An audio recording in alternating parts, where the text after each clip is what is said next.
Genesis chapter 4, Cain and Abel. Now Adam had sexual relations with his wife, Eve, and she became pregnant. When she gave birth to Cain, she said, "With the Lord's help, I have produced a man." Later she gave birth to his brother and named him Abel.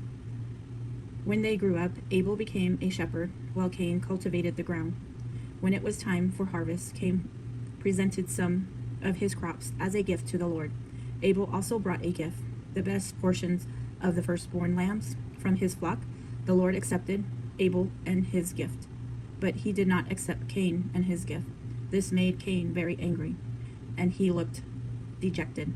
"Why are you so angry?" the Lord asked Cain. "Why do you look so dejected? You will be accepted if you do what is right. But if you refuse to do what is right, then watch out. Sin is crouching at the door, eager to control you, but you must subdue it and be its master." One day Cain suggested to his brother, "Let's go out into the fields." And while they were in the field, Cain attacked his brother Abel and killed him. Afterward, the Lord asked Cain, "Where is your brother? Where is Abel?" "I don't know," Cain responded. Am I my brother's guardian?" But the Lord said, "What have you done? Listen, your brother's blood cries out to me from the ground.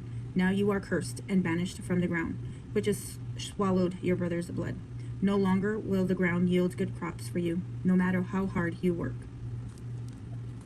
From now on, you will be a homeless wanderer on the earth." Cain replied to the Lord, "My punishment is too great for me to bear. You have banished me from the land and from your presence. You have made me homeless wanderer. Anyone finds me will kill me." The Lord replied, "No, for I will give you a sevenfold punishment to anyone who kills you." Then the Lord put a mark on Cain to warn anyone who might try to kill him. So Cain left the Lord's presence and settled in the land of Nod, east of Eden. The descendants of Cain. Cain had sexual relations with his wife, and she became pregnant and gave birth to Enoch. Then Cain found a city which is named Enoch, after his son. Enoch had his son named Irad. Irad became the father of Mahujal. Mahujal became the father of Mesulashel, who became the father of Lamech. Lamech married two women. The first was named Ada, and the second was Zillah. Ada gave birth to Jabal, who was the first of those who raised livestock and live in tents. His brother's name was Jubal, the first of all who play the harp and the flute. Lamech's other wife, Zillah, gave birth to a son named Tubal-Cain. He became an expert in forging tools of bronze and iron. Tubal-Cain had a sister named Naamah. One day, Lamech said to his wives, "Ada and Zillah, hear my voice. Listen to me, you wives of Lamech. I have killed a man who attacked me, a young man who wounded me. If someone who kills Cain is punished 7 times, then the one who kills me will be punished 77 times. The birth of Seth. Adam had sexual relations with his wife again, and she gave birth to another son. She named him Seth, for she said, "God has granted me another son in the place of Abel, whom Cain killed." Then Seth grew up, and he had a son, and named him Enosh. At the time, people first began to worship the Lord by name. The descendants of Adam. Chapter 5. This is a written account of the descendants of Adam. When God created human beings, he made them to be like himself. He created them male and female and blessed them and called them human. When Adam was 130 years old, he became the father of a son who was just like him. In his very image, he named his son Seth. After the birth of Seth, Adam lived another 800 years, and he had other sons and daughters. Adam lived 930 years, and then he died. When Seth was 105 years old, he became a father of Enosh. After the birth of Enosh, Seth lived another 807 years, and he had other sons and daughters. And Seth lived 912 years, and then he died. When Enosh was 90 years old, he became the father of Canaan. After the birth of Canaan, Enosh lived another 815 years, and he had other sons and daughters. Enosh lived 905 years, and then he died. When Canaan was 70 years old, he became the father of Mahalalel. After the birth of Mahalalel, Canaan lived another 840 years, and he had other sons and daughters.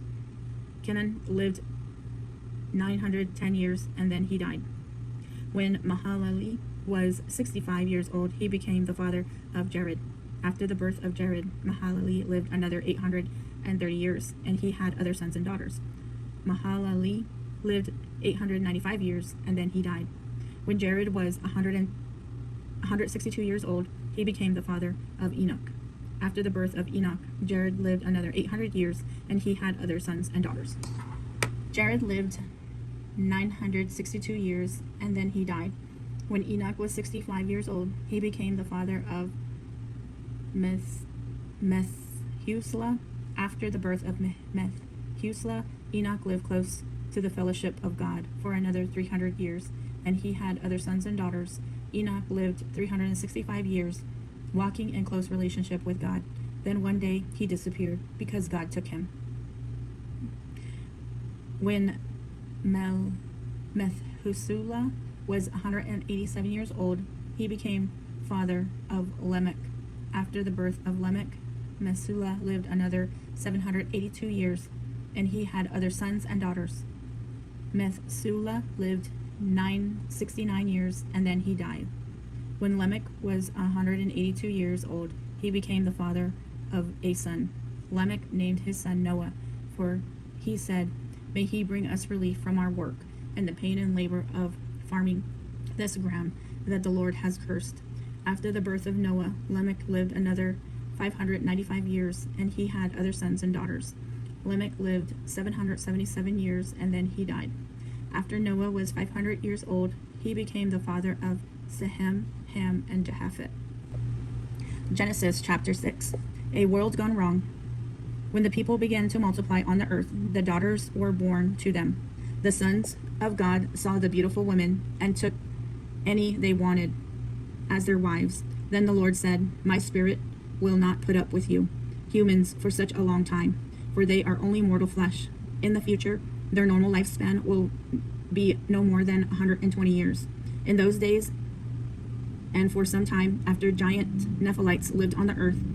For whenever the sons of God had intercourse with women, they gave birth to children who became the heroes and famous warriors of ancient times.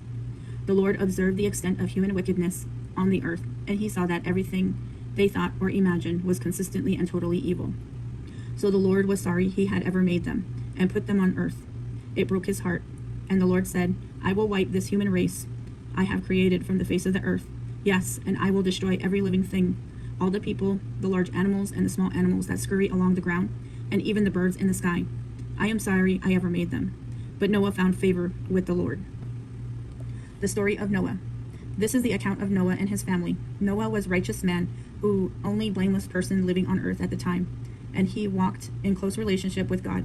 Noah was the father of 3 sons, Shem, Ham, and Japheth. Now God saw the earth had become corrupt and was filled with violence. God observed all of the corruption in the world, for everyone on earth was corrupt.